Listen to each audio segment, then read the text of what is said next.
नमस्कार एवं उत्तराखंड में आपका स्वागत है। मैं हूं सुधांशु सारस्वत और सबसे पहले नजर हेडलाइंस पर। मुख्यमंत्री पुष्कर सिंह धामी ने पीएम आवास योजना के तहत लाभार्थियों को दिए सर्टिफिकेट। घर का सपना हो सकेगा पूरा, लाभार्थियों के भी चेहरे खिले, सरकार का जताया आभार।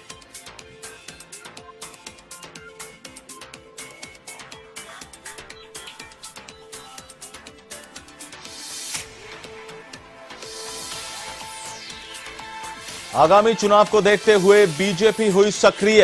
कैबिनेट मंत्री बिशन सिंह ने जनता की समस्याओं का किया समाधान, तो आपने किया युवा संवाद कार्यक्रम का आयोजन। आप नेता कर्नल अजय कोठियाल रहे मौजूद।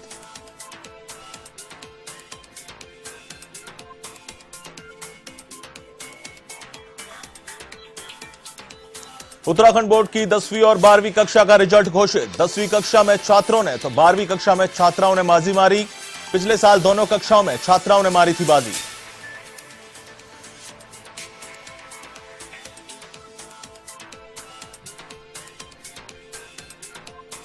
प्रदेश में कांवड़ियों का प्रवेश निषेध। बॉर्डर पर भारी पुलिस बल किया तैनात। चोरी छिपे प्रवेश करने वालों पर सख्त कार्रवाई। नियम तोड़ने वालों को किया जाएगा क्वारंटाइन।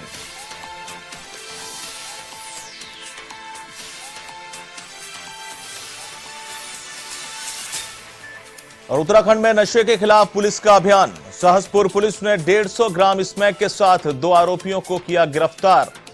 अब तक कार्रवाइयों में 6 करोड़ से अधिक रुपए का नशीले पदार्थ किए गए जब्त।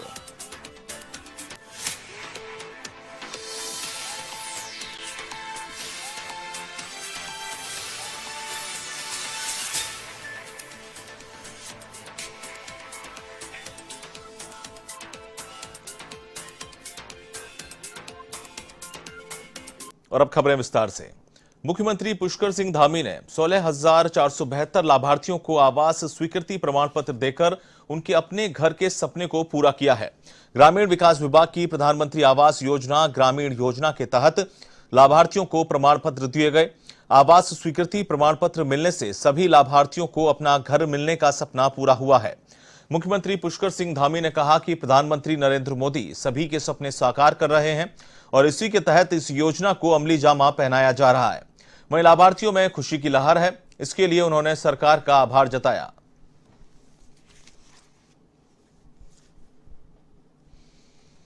गरीब हैं, मजदूर हैं, जिनके पास अपना आवास नहीं है, उनको आवास मिले, उसके लिए योजना चलाई जा रही है। और आज इस योजना के 16,472 लोगों को इससे सीधे सीधे लाभ मिलने वाला है। उनको आवास मिलने वाले हैं और 1,30,000 रुपये की धनराशि उनके सीधे खातों में 3 किस्तों के माध्यम से उनके खातों में पहुंचेगी। 60, 40 और 30 के रेशियो में, यानी कि पहली किस्त 60 की, दूसरी 40 की और तीसरी वाली 30 की। डोईवाला के ब्लॉक सभागार में पूर्व सीएम त्रिवेंद्र सिंह रावत ने प्रधानमंत्री आवास योजना के लाभार्थियों को प्रमाण पत्र बांटे। चयनित 16 ग्राम पंचायत के 192 स्वीकृत लाभार्थियों को सर्टिफिकेट दिया गया। इस दौरान पूर्व सीएम ने कहा कि राज्य और केंद्र सरकार जनहित में तेजी से काम कर रही है, जिसके लिए अधिकारी भी ईमानदारी के साथ काम कर रहे हैं। वहीं ब्लॉक प्रमुख भगवान सिंह पोखरियाल और बीडीओ भगवान सिंह नेगी ने कहा कि यह सरकार की महत्वाकांक्षी योजना है, जिसके माध्यम से ऐसे लोगों को आवास दिए गए हैं जिनके पास छत नहीं है।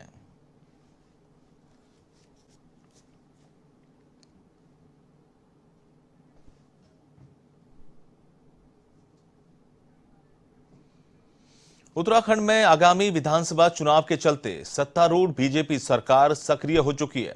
बीजेपी इन दिनों जगह जगह बहुउद्देशीय शिविर आयोजित कर जनता को जुड़ने की कोशिश में जुट चुकी है।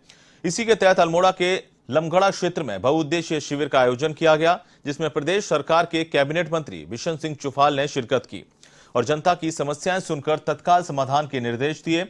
मंत्री बिशन सिंह ने कहा कि शिविर में आपदा मुआवजा, पेयजल समस्या और सड़कों की समस्याएं सामने आई हैं, जिनका निराकरण किया गया।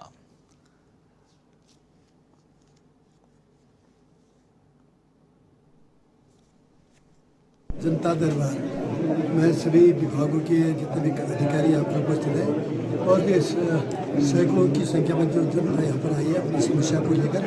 अभी तक करीब 150 तक पंजीकरण। श्री मनोज मेघनानी, ग्राम प्रधान बोधरोडी, अधिकतर जो खाद्य विभाग समयपुर की समस्या तत्काल यहीं पर समस्या का समाधान उनका निराकरण किया जाएगा। जैसे कहीं पर मुआवजा के लिए जो उसके लिए पैसे की कमी तो उसकी स्वीकृति भी करा दी। भारतीय जनता पार्टी बिंदु खत्ता मंडल कार्य समिति की बैठक आयोजित हुई। बैठक में भाजपा जिलाध्यक्ष प्रदीप बिष्ट ने कार्यकर्ताओं को संबोधित किया और संगठन के विस्तार पर जोर दिया। साथ ही सभी प्रकोष्ठ को आगामी विधानसभा चुनाव में जुटने का आह्वान किया। इस दौरान भाजपा मंडल अध्यक्ष दीपक जोशी ने शक्ति केंद्रों में पुराने कार्यकर्ताओं को जिम्मेदारी सौंपी और संगठन को मजबूत करने के साथ ही बूथों पर फोकस करने पर जोर दिया। इस दौरान बिंदु खत्ता मंडल के अंतर्गत आने वाले अनुसूचित मोर्चा, महिला मोर्चा, किसान मोर्चा सहित सभी शक्ति केंद्रों के कार्यकर्ता मौजूद रहे।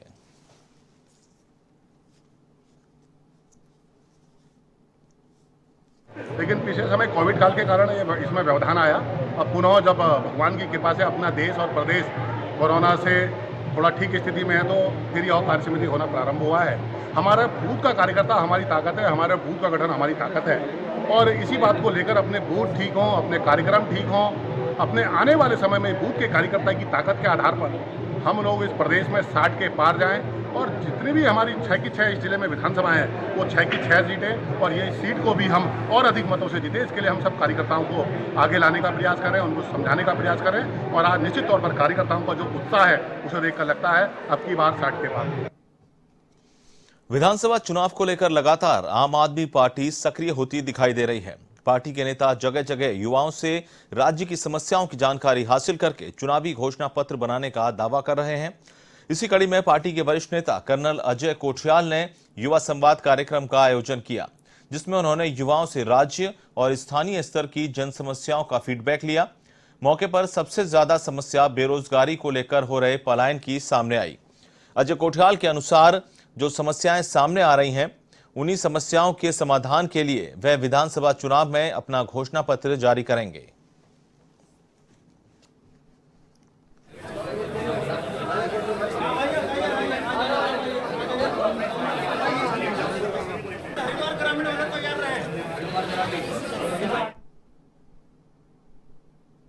एक हमारा जो कैंपेन है वो है युवा संवाद। मकसद यह है कि ये जो पॉलिटिकल पार्टी है आम आदमी पार्टी, हम युवा से, समाज से मिल करके डिस्कशन करके और क्या जो रिक्वायरमेंट होती है, एक तो कॉमन होती है। राज्यसभा सांसद नरेश बंसल ने ऋषिकेश के राजकीय चिकित्सालय का निरीक्षण किया। इस दौरान उन्होंने तमाम व्यवस्थाओं के बारे में सीएमएस से फीडबैक लिया। मौके पर ही उन्होंने मरीजों से बातचीत भी की। इस दौरान वैक्सीन लगाने को लेकर आ रही समस्याओं के बारे में स्थानीय लोगों ने सांसद को अवगत करवाया। सांसद ने आश्वासन दिया है कि जल्दी ही वैक्सीन लगाने के संबंध में जो दिक्कतें पेश आ रही हैं, उनका निराकरण किया जाएगा। सरकार ने उत्तराखंड को दिसंबर तक 100% वैक्सीनेशन करने का लक्ष्य रखा है।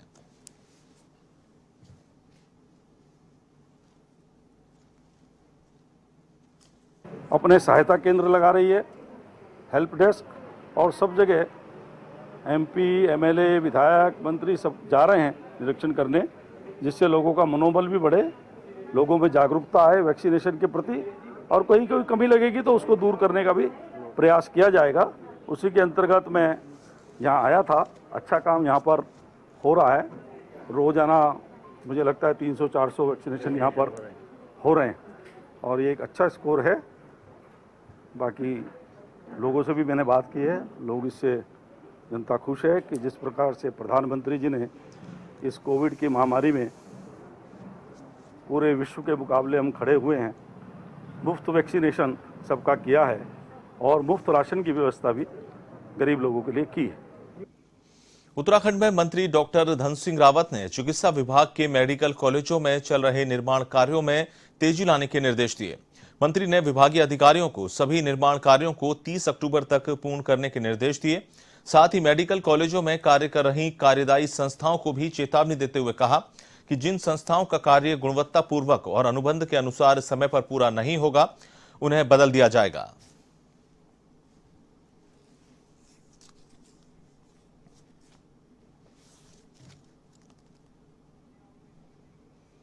उत्तराखंड बोर्ड की 10वीं और 12वीं कक्षा का रिजल्ट शनिवार को जारी कर दिया।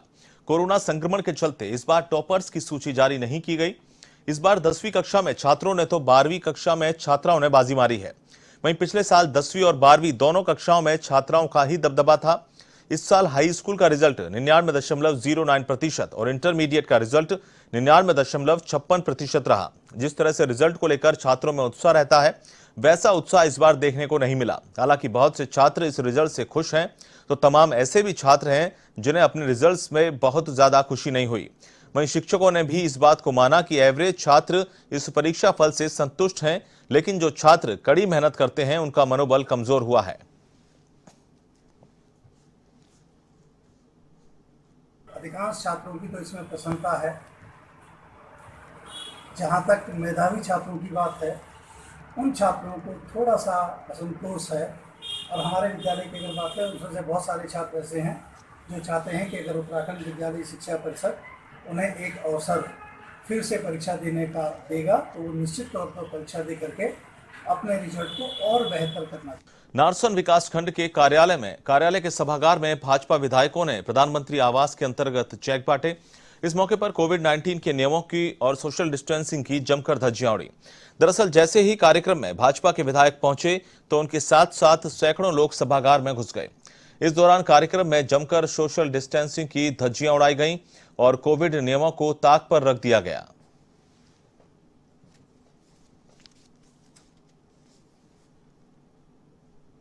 कि यशस्वी प्रधानमंत्री जी ने 2014 में जो कहा था कि मेरी सरकार गरीब को समर्पित सरकार, वो दिख रहा है, वो लगातार दिख रहा है कि देश की सरकार, मोदी जी की सरकार, वो गरीब को समर्पित सरकार है।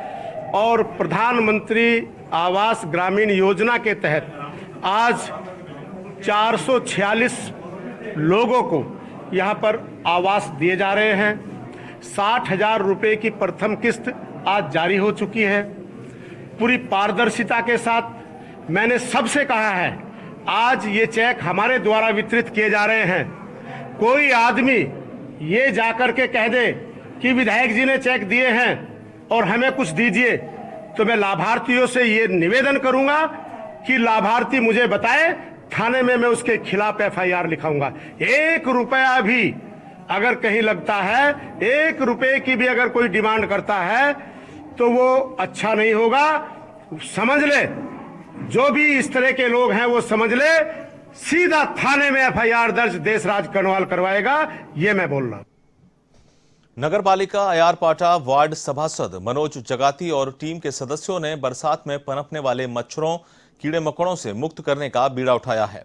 मनोज जगाती और उनकी टीम के राधा स्वामी सत्संग द्वारा दी गई फोगिंग मशीन से हर रोज नगर के वार्ड की, ताकि वार्ड को मच्छरों कीड़ों से मुक्त करने में योगदान दे सकें।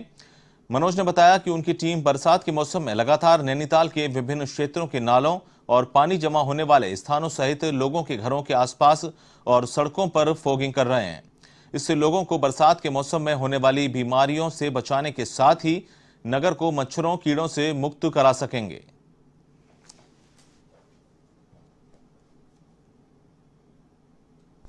और ये जो जंगलों में पत्ते सड़ जाते हैं, इस कारण जो है मच्छर उत्पन्न हो जाते हैं, पोखर होते हैं जंगलों में, तो उससे ज़्यादा ही लोगों की शिकायतें आ रही थी कि बहुत ज़्यादा इस बार मच्छर हो रहे हैं। हमारा जो है 1 घंटे से 3 घंटे भी हो जाता है, कभी 4 घंटे भी होता है। और हम जो है काफ़ी इस पर जो है फॉगिंग कर रहे हैं। वजह यही है क्योंकि मैंने आपको बताया ना कि इस समय बहुत ज़्यादा जो है मक्खी मच्छर होने लग गए हैं जंगलों में, क्योंकि बारिश भी अगर लगातार होती तो शायद इतने मक्खी मच्छर नहीं होते। बारिश रुक रुक के होने के कारण ये जो है ज़्यादा ही मक्खी मच्छरों का जो है ज़्यादा उत्पन्न है। कि हमने चारों तरफ जो है फॉगिंग का हमने फैसला लिया और हम लगातार इस पर फॉगिंग करते जा रहे हैं, नालियों में, गलियों में, मोहल्लों।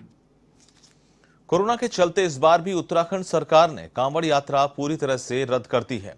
उत्तराखंड के सभी प्रवेश द्वार पर भारी पुलिस बल को तैनात कर दिया गया है, ताकि कोई भी कांवड़ यात्री हरिद्वार का रुख न कर सके। कांवड़ियों के लिए उत्तराखंड में प्रवेश निषेध कर दिया गया है। हालांकि हरिद्वार प्रशासन ने नारसन बॉर्डर पर गंगा जल की व्यवस्था भी की हुई है। यदि कोई कांवड़िया जल लेने के लिए आ रहा है तो उसे निराश न होना पड़े और बॉर्डर पर ही गंगा जल लेकर वापस भेजा जा रहा है।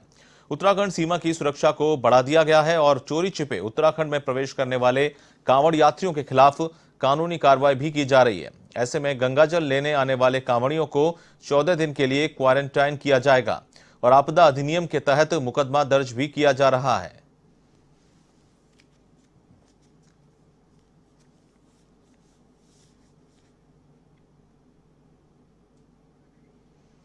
वरिष्ठ समाज सेवी फकीर सिंह कन्याल ने सामुदायिक स्वास्थ्य केंद्र सितारगंज में बाल रोग विशेषज्ञ डॉक्टर की तैनाती की मांग की है। फकीर सिंह कन्याल ने कहा कि सितारगंज में एक भी बाल रोग विशेषज्ञ का न होना दुर्भाग्य की बात है। वहीं महिला चिकित्सालय की हालत भी खंडर की तरह हो चुकी है। यहाँ के लोगों को इलाज के लिए पड़ोसी जिलों में जाना पड़ता है। वहीं इलाके में प्राइवेट स्कूलों की भी मनमानी से लोग परेशान हैं।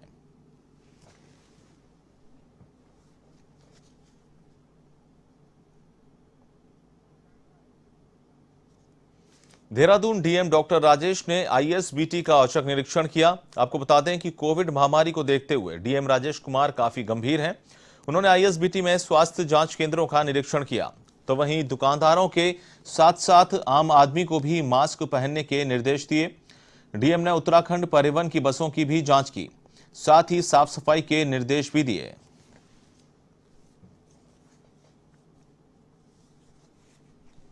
के गोडाउन में आज मैंने निरीक्षण किया और कुछ मैंने इंस्ट्रक्शन किए। बेसिकली हमारा उद्देश्य ये है कि किसी भी प्रकार का डाइवर्शन या पिलफरेज नहीं होना चाहिए और इस संबंध में मैंने डीएसपी को इंस्ट्रक्ट कर दिया है कि सभी जितने भी फैट प्राइस शॉप वाले हैं जो यहाँ पे और जो दूसरे गोडाउन के जो लोग बेचते हैं तो उनको सख्त निर्देश हम पास ऑन कर रहे हैं कि किसी भी प्रकार का पिलफरेज बर्दाश्त नहीं किया जाएगा और कोई भी पिलफरेज करेगा तो उसके खिलाफ एसेंशियल कमोडिटीज़ एक्ट के तहत जो है कार्रवाई की जाएगी। बाकी यहाँ पे मैंने अभी फ़िलहाल चेक किया है, क्वालिटी तो ठीक है, राइस की क्वालिटी अच्छी है।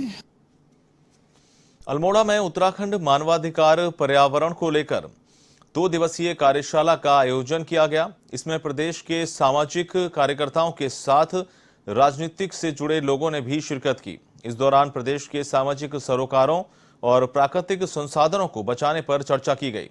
कार्यशाला के आयोजक पीसी तिवारी ने कहा कि उत्तराखंड में जिस प्रकार आपदाओं से पीड़ित प्राकृतिक संसाधनों का दोहन हो रहा है, इसके लिए प्रदेश के लोगों के साथ चिंतन कर आगे की रणनीति बनाई जा रही है कि प्रदेश में किस प्रकार इसे बचाया जा सके। सामाजिक कार्यकर्ता अतुल सती ने कहा कि प्रदेश में बड़े बड़े हाइड्रो प्रोजेक्ट्स को लगाकर पर्यावरण को नुकसान पहुंचाया जा रहा है। इससे लोग आपदाओं से जूझ रहे हैं। उत्तराखंड में जो परिस्थितियां बन रही हैं, जिस तरह से पर्यावरण विनाश हो रहा है, जिस तरह से रेणी में आपदा आ रही है, जिस तरह से बांध बन रहे हैं और जिस तरह से अलग अलग जगहों पर जो लोग सूचना अधिकार कार्यकर्ता पत्रकार लड़ रहे हैं, उन पर मुकदमे लगाए जा रहे हैं, उस सारे सवालों पर एक समग्र चिंतन यहाँ पर है और उस समग्र चिंतन के माध्यम से वो सब लोग जिनके यहाँ पर भू माफियाओं के कब्जे हैं, शराब माफियाओं ने जहाँ पर आतंक मचा रखा है, लड़ने के अलावा कोई चारा नहीं है। क्योंकि सरकारें, ये जो बड़ी कंपनियां हैं, बड़ी परियोजना बनाने वाले बड़े पूंजीपति हैं, उनके गुलाम हो गई है। उनके इशारों पर नाच रही है, उनके इशारों पर जनता के खिलाफ इस तरह की परियोजनाएं बन रही हैं जो हमारे पर्यावरण को तो नष्ट कर ही रही हैं, हमारे जीवन को भी संकट में डाल रही है। आपने देखा कि एनटीपीसी की परियोजना और ऋषि गंगा पावर प्रोजेक्ट में 206 लोग मर गए और आज तक उनके मुआवजे का सवाल, वहाँ जो ऋणी गाँव है जो चिपको आंदोलन के लिए जाना जाता है, पूरे विश्व में प्रसिद्ध है, वो गाँव जो है पिछले 5 महीने से कह रहा है कि हमारा विस्थापन पुनर्वास होना चाहिए। उत्तराखंड में लगातार नशे के खिलाफ पुलिस के द्वारा अभियान चलाया जा रहा है, जिसके तहत सहसपुर पुलिस को बड़ी कामयाबी हाथ लगी, जिसमें पुलिस ने 150 ग्राम स्मैक बरामद की है और 2 आरोपियों को भी गिरफ्तार किया है। एसएसपी योगेंद्र सिंह रावत ने जानकारी देते हुए बताया कि पूरे प्रदेश के साथ साथ राजधानी में भी नशे के खिलाफ अभियान चलाया जा रहा है। आपको बताते चलें कि 2021 में अभी तक 6 करोड़ से अधिक रुपए का नशीले पदार्थ पुलिस पकड़ चुकी है।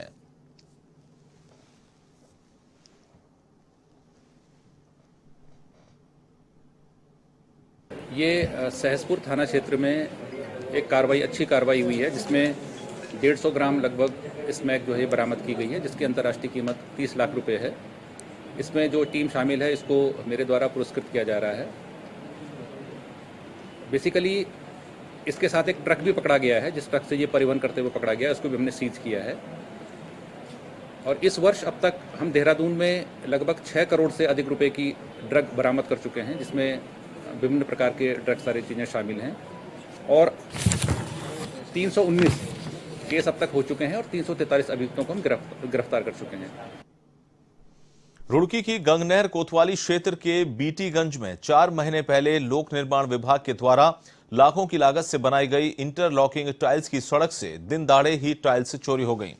सूचना के बाद लोक निर्माण विभाग में हड़कंप मच गया, जिसके बाद विभाग के अधिकारियों ने मौके पर पहुंचकर गंगनहर कोतवाली में अज्ञात चोर के खिलाफ तहरीर दी और कार्रवाई की मांग की गई।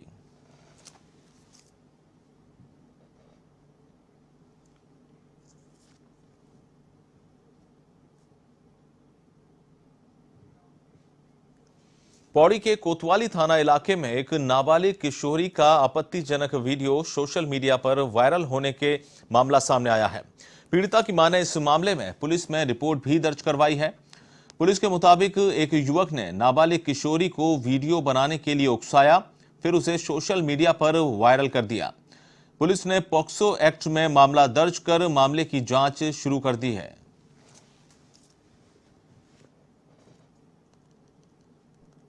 ये 28 तारीख को हमारे पास ये प्रार्थना पत्र आया है, जिसमें वादनी की तरफ से मल्ली राय से एक प्रार्थना पत्र दिया गया और उस पर किसी को वीडियो वायरल कर दिया गया है, जिस पर हमने मुकदमा दर्ज कर दिया गया है और आगे कार्रवाई की जा रही है। फिलहाल A1 उत्तराखंड में इतना ही। मुझे दीजिए इजाजत। नमस्कार।